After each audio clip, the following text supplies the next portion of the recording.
यहाँ से, उस समय आप यहाँ पे थे? वहाँ पे तो हम नहीं थे उस समय, लेकिन उनका दुकान में सामान था, पहले से ही सामान बहुत सारा था उनका सामान। तो इधर हम लोग उनकी दुकान में आते जाते रहते थे, तभी तो सामान था उनका। और जब मैं था तभी पहले इनका स्टूडियो भी अच्छा चलता था, ऐसा नहीं है कि नहीं चलता था। और चलने के बाद में ऐसा कुछ प्रॉब्लम हुआ तो सामान कैसे लेके गए वो पता ही नहीं चला। इनके शॉप में जो इंस्ट्रूमेंट थे सब महंगे वाले थे कि डाउन कम रेट वाले? महंगे वाले ही थे ना, ऐसे देखने जाए तो। शॉप में जब ताला वाला टूटा होगा तो आप तो सामने ही रहते हैं, तो आपको संडे के दिन सर हुआ ना ये। अच्छा, संडे के दिन? संडे के दिन तो छुट्टी रहता है सबका, उसी दिन हुआ है।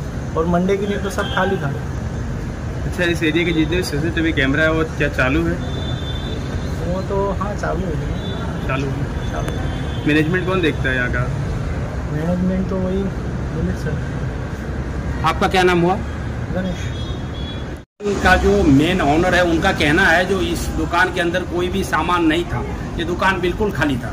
इसमें क्या सत्यता है? दुकान में सामान था कि नहीं था? सामान था, तो पूरा बोर्ड लगा हुआ था इनका। तो ये दुकान था किनका पहले? बबलू भाई का? बबलू भाई के ही था, क्योंकि जब भी मैं आई थी यहाँ पे तो बबलू भाई दिखती थी यहाँ पे। तो दुकान का जो ओनर है वो बोलते हैं इसमें कोई सामान नहीं था। और सामान था इनका, म्यूजिक चलता था पहले, इन लोग का आवाज पूरा जाता था हम लोग के साथ सुनने का। तो क्या कहना चाहेंगे आप, जो सामान इस तरह का जो उनका लेके चला गया है? लेके नहीं जाना चाहिए, बताना चाहिए था भाई हम लोग सामान निकाल रहे हैं आपका, बिना बताए कोई भी किसी की इससे कुछ नहीं कर सकते। भले ओनर है तो क्या हुआ, वो भी अपने जगह से थी, ये भी देते होगी भाड़ा, ऐसा तो नहीं भाड़ा नहीं दे रहे। और उनको इन बबलू जी को खबर करना चाहिए था कि भाई आपका सामान है, आप निकाल लो। हाँ, मैं इनको टाइम देना चाहिए, जो मैं टाइम नहीं दिया इनको। हमने टोकन दिया था 2,70,000। बाद में फिर वो सर प्रवीण सर बीमार रहे कुछ दिन, 15 महीना जैसा बीमार रहे। बाद में हमने फ़ोन किया था उनको तो नहीं उठाए। बाद में दूसरे दिन फिर फ़ोन किया तो उनका वाइफ उठाई, बोली कि सर बीमार है, तो वो सही हो जाएंगे तो आपसे मिलेंगे, आप चिंता मत करो, जो है आपका जिनवन वो करेंगे। अगस्त को कंप्लेंट डाला था वहाँ पे, तो 8 अगस्त को मेरे को आश्वासन दिया गया था कि 2-4 दिन में उनसे बात हुआ। फ़ोन पे जो लेके गए थे वो अन्य मालिक बन के आए थे, परवीन कुलश्रेष्ठा का बेटी, दामाद और उनकी वाइफ। उन्होंने जो सामान हमारा यहाँ से उखाड़ के लेके गए बिना हमारे गैर मौजूदगी में, वो सर से हमसे बात हुआ था तो फ़ोन किए थे, तो उन्होंने हर बार 2 दिन 3 दिन टाइम लिया वहाँ पे। जब भी मैं सिलवासा में गया 3 दिन बोले, तो 3 दिन के बाद मैंने सिलवासा पुलिस स्टेशन पे पहुंचा और प्रकाश मायावंशी सर से भी बातचीत किया और फिर हरीश राठौर सर से भी मैंने बात किया कि सर मेरा आपने 3 दिन बाद बुलाया था, हम तो आ गए। तो फिर उनको फ़ोन करके बताया गया कि भाई वो सामने वाला पार्टी आया है, आप लोग आ नहीं रहे हो करके ऐसा। फिर बोले कि नहीं, फिर 2-3 दिन मेरा फैमिली इशू चल रहा है, मैं नहीं आ पा रही हूँ, तो हम लोग जयपुर में हैं, ऐसा करके बताया गया। पहले मुंबई में बता रहे थे, फिर बाद में 3 दिन के बाद जब हम गए तो जयपुर बताया गया।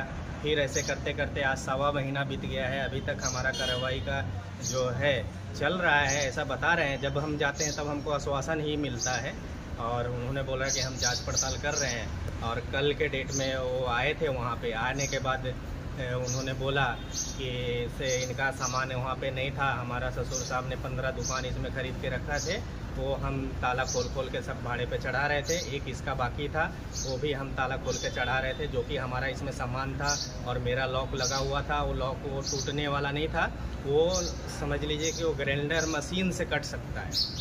और उन्होंने पूरा सोसाइटी के भी दबाव बनाया कि इसका सामान जो है हम लेके जाएंगे उठा के।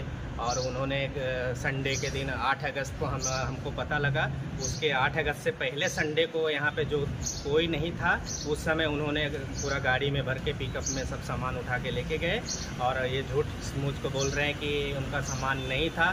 तो यहाँ पे लोग से इंक्वायरी अभी तक नहीं हुआ है। अभी कल उनका शायद हरीश सर अभी 2 दिन से छुट्टी पे थे, अभी उसके बाद वो 2 दिन के बाद आते हैं, बोले कि हम सामने वाले को बुलाएंगे।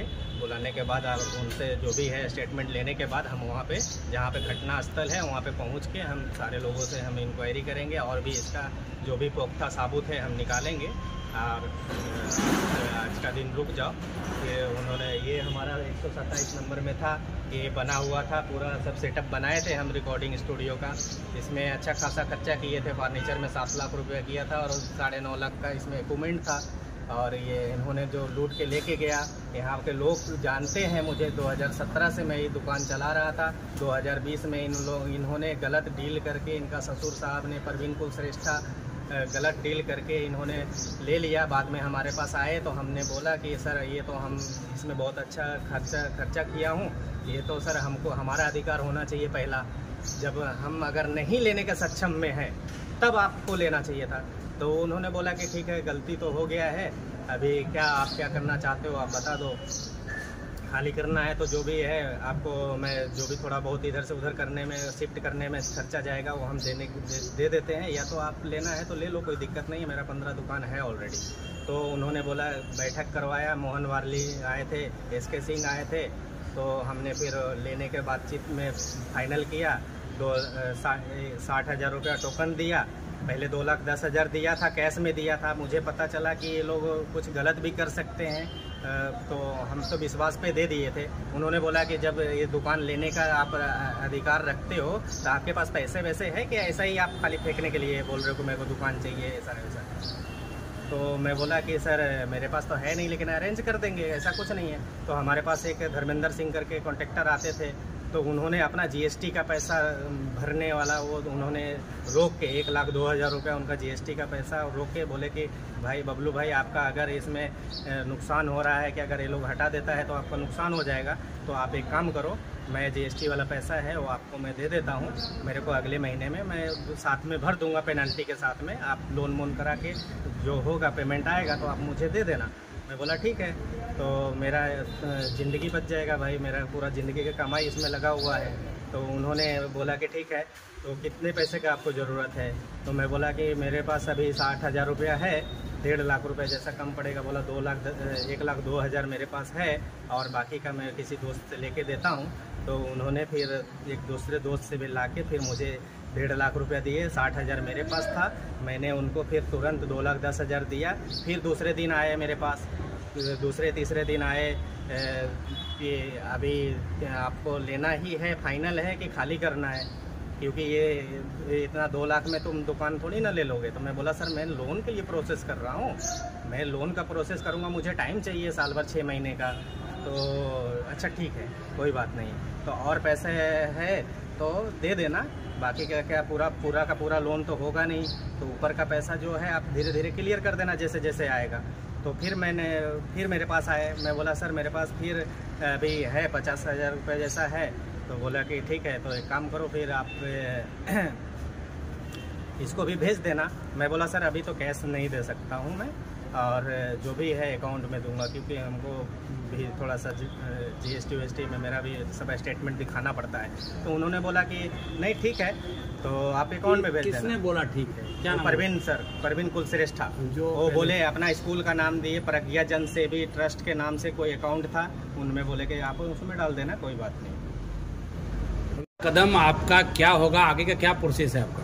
अभी यही है कि हमारा इसमें जो भी हमारा इस दुकान से हम जो चला रहे थे, घर में अपना मम्मी पापा को, एक छोटा भाई है, एक बहन है, बाकी भाई बहन जो है वो सब शादी हो गए, सब अपने अपने घर चले गए, सब अपना अपना सेट हो गए। एक छोटा भाई, एक बहन है और मम्मी पापा हैं। अभी मेरा शादी हुआ, वाइफ है वो प्रेग्नेंट है 5-6 महीने का।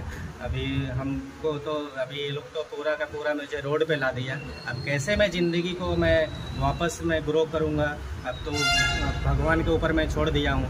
अभी इन्होंने जो गलत काम किया है, ये पूजा कुलश्रेष्ठा, परवीन कुलश्रेष्ठा की पत्नी बिंदु कुलश्रेष्ठा और उनका दामाद प्रफुल्ल कुलश्रेष्ठा, और यहाँ का सोसाइटी का मिली जुली से हुआ है वो उमा शंकर सिंह जो हाउसकीपिंग इंचार्ज है, उनको पूरा सब मालूम था। उन 20-20 मिनट उन्होंने फ़ोन पे भी बातचीत करके वो पूजा कुलश्रेष्ठा से हमेशा बातचीत करते रहते थे। यहाँ के प्रशासन से क्या चाहते हैं? प्रशासन से यही चाहते हैं कि हमारा जो भी नुकसान पहुँचाया है वो हमको कम से कम जो भी है हमारा जिन्वन जो न्याय मिलता है उसके हिसाब से हमारा जो भी मुआवजा होता है वो हमारा मिल जाए, तो हम फिर से अपना परिवार को चला सकते हैं। हमारे ऊपर बहुत सा जिम्मेदारी है। 6 लोगों परिवार हमारे ऊपर आश्रित है। उनका सारा लोगों का अभी पूरा ज़िंदगी की बर्बाद होने के कगार पे आ गया है।